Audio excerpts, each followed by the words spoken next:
करीब महीने भर से फैक्ट्रियों के गोदामों और पोर्ट्स पर अटके एक्सपोर्ट का माल सीजफायर की खबर के बाद दोबारा शिपमेंट के लिए तैयार है। लेकिन क्या ये सीजफायर बना रहेगा?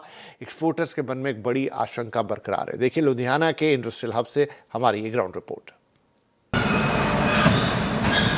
लुधियाना का tool manufacturer Eastman cast and forge Europe की कई ऑटो कंपनियों के लिए पार्ट सप्लाई करती है, लेकिन वेस्ट एशिया में जंग के चलते कई शिपमेंट रास्ते में अटक गए। कुछ पोर्ट्स पर फंसे रहे और तैयार माल गोदामों में ही जमा है।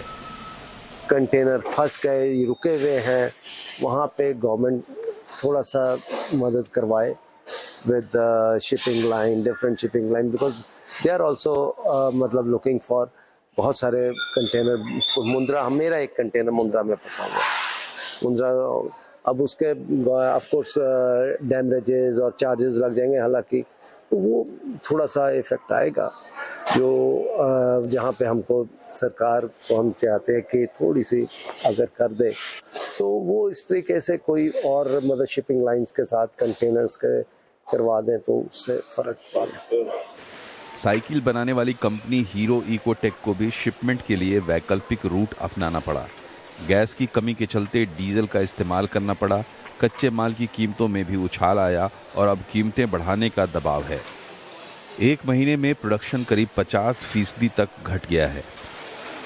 हीरो इकोटेक की इस फैक्ट्री में एक दिन में करीब 5000 बाईसाइकिल बनाने की कैपेसिटी है, लेकिन जब से वेस्ट एशिया क्राइसिस शुरू हुआ है ये कैपेसिटी घटकर 2500 हो गई है। साथ ही इनपुट कॉस्ट भी करीब 15% तक बढ़ा है। खासतौर पे स्टील, रबर, प्लास्टिक जैसी चीज़ों में कीमतों में बढ़ोतरी होने की वजह से शिपमेंट भी प्रभावित हुई है। लेकिन चूंकि अब सीज फायर की घोषणा हो गई है, अब उम्मीद है कि चीज़ें बेहतर होंगी। लेकिन अगर सीज फायर बना रहता है तो फैक्ट्रियों पर महीने भर से रुका हुआ माल भेजने का दबाव है, लेकिन शिपिंग कॉस्ट ऊंची रह सकती है। इंडस्ट्री का मानना है कि सिर्फ 15 दिन का सीज फायर हालात को पूरी तरह सामान्य करने के लिए काफ़ी नहीं है।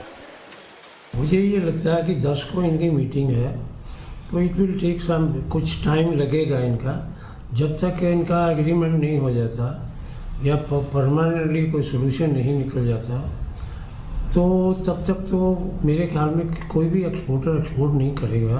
मेरे हिसाब से 4-5% का डिक्लाइन होगा प्रोडक्ट में, तो उसमें सर्विसेज में मैं कह नहीं सकता। तो ओवरऑल मेरे ख्याल में 760-770 बिलियन डॉलर की एक्सपोर्ट इस साल हो जाएगी।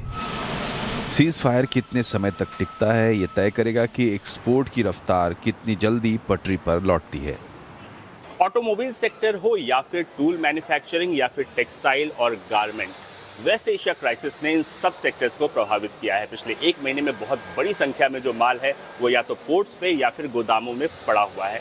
अब सीज फायर की घोषणा हो गई है तो उम्मीद है कि ये शिपमेंट जल्दी से जल्दी जो है शिप हो जाएगा, लेकिन कीमतों पर जो असर है वो अगले कुछ महीनों तक रहेगा। रोहन सिंह, लुधियाना।